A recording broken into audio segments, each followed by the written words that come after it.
The three readings I've chosen to talk about today are a prophecy from Zephaniah, the famous passage from the Acts of the Apostles recounting the conversion of Saul, who later, of course, became St. Paul, and finally, one of the resurrection appearances right at the very end of St. John's Gospel.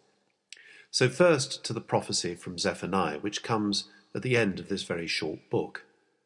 Previously, there have been standard prophetic denunciations of idolatry and disobedience to God, the kind of thing you expect from prophetic books of the Old Testament. But then an equally standard finish to the book occurs, and this may date from the time of the exile or shortly thereafter. And as ever, and this is often not noticed, but it is crucial, I think, to an understanding of what the prophets were about, and indeed perhaps what the entire Old Testament was about. For at the end of this prophecy, after the denunciations, instead of a demand that God might just forgive the Israelites if they turn from their idolatrous ways and give him correct worship, and in the meantime also affirm and cherish the poor and those who are vulnerable, instead God takes the initiative. The restoration that is promised from exile, the return to land, the ownership of the land, safety in the land, is something that God offers. There is no quid pro quo. It is God being gracious, and the graciousness of God is a theme that actually runs throughout the Old Testament. What is being offered is land, safety, the opportunity to have descendants, the fundamental hopes for the ancient Israelite people. But even in the Old Testament, there are hints of yearning towards something more. For if God is fully gracious, if God's love for us is total and unconditional, it cannot end simply with promises for this life, for the security of holding land, for political security, for the having of children. For all these things are perilous and insecure, and when the Israelites returned from exile, they suffered just the same sorts of insecurities as they had before, and after a brief period of independence, once more they came under the domination of foreign empires.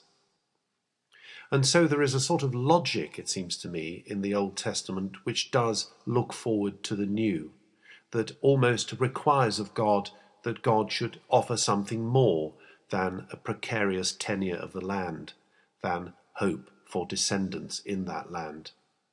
For if God is fully gracious, his graciousness must extend beyond the experience of mortal death, that universal experience which all humans have to face at one or other time in their lives, and which they must experience when the lives of those they love and care for come to an end. And so it is to the promises of the New Testament to which we can turn. And here the graciousness of God is seen again, not only in the life and death of resurrection of Jesus, but also in how that impacted on his early followers. And one of the most important of those early followers is a man who initially wasn't a follower of Jesus at all, but an enemy, the Pharisee Saul, who, filled with fervour for the Jewish law, felt that Jesus had been so countercultural, so rebellious in his turning around of the Jewish law, in the great changes he brought, that the movement which Jesus had instituted, the Way as it was originally called, must be stamped out. And on his journey to Damascus, related in Acts chapter 9 and elsewhere in the New Testament, Paul experiences the sudden and unexpected visitation, a vision, an audition of Christ. Saul, why do you persecute me? And Jesus commissioned Saul to turn around and become one of his greatest followers, to bring his message to the non-Jews, to the Gentiles, to extend through a series of extremely energetic journeys, suffering great hardship, the message that Jesus brought, far beyond the boundaries of Palestine and Syria. And I suppose one of the most striking things about this experience is that it was not initiated by Saul. People can try to unpack what was happening to Saul and why he changed his mind in the way that he did and became a follower of the way he had so vigorously persecuted. And it's even been suggested, though I think this suggestion is very properly discredited these days, that he was suffering from something like temporal lobe epilepsy. There's very little evidence for this contention, and it doesn't actually fit the way the story is told. Yes, there are bright lights, but you expect bright lights in any religious experience, really, and the hearing of a voice, and a voice of such coherence as the voice of Jesus, does give it, for my mind at least anyway, a mark of authenticity. But whatever Paul's mental state is kind of beside the point, because the important thing is that there is nothing that he did to generate this experience. It is something which was undeserved, but also not prepared for. It came utterly unexpectedly. And it was a gracious calling, God taking the initiative through Jesus to turn Saul, Paul as he later became, around to start becoming one of his greatest followers. And so to the resurrection appearance of Jesus in the final chapter of John's Gospel, John 21. Now, there are all sorts of fascinating quandaries and mysteries about this chapter in particular, adding to the many mysteries already that St. John's Gospel contains. And I don't want to get bogged down in these. If you are interested in working out why John says that the fishermen, Jesus' former disciples, caught exactly 153 fish, there are many suggestions, and some of them may even have some merit. But I think one of the most important things about this encounter, quite apart from its emphasis on the full physicality of Jesus' resurrection appearances and the uncertainty about recognizing him, features that come through several of the stories of Jesus' appearances in all the Gospels. Apart from that, what I want to focus on here is the great reconciliation scene with St. Peter.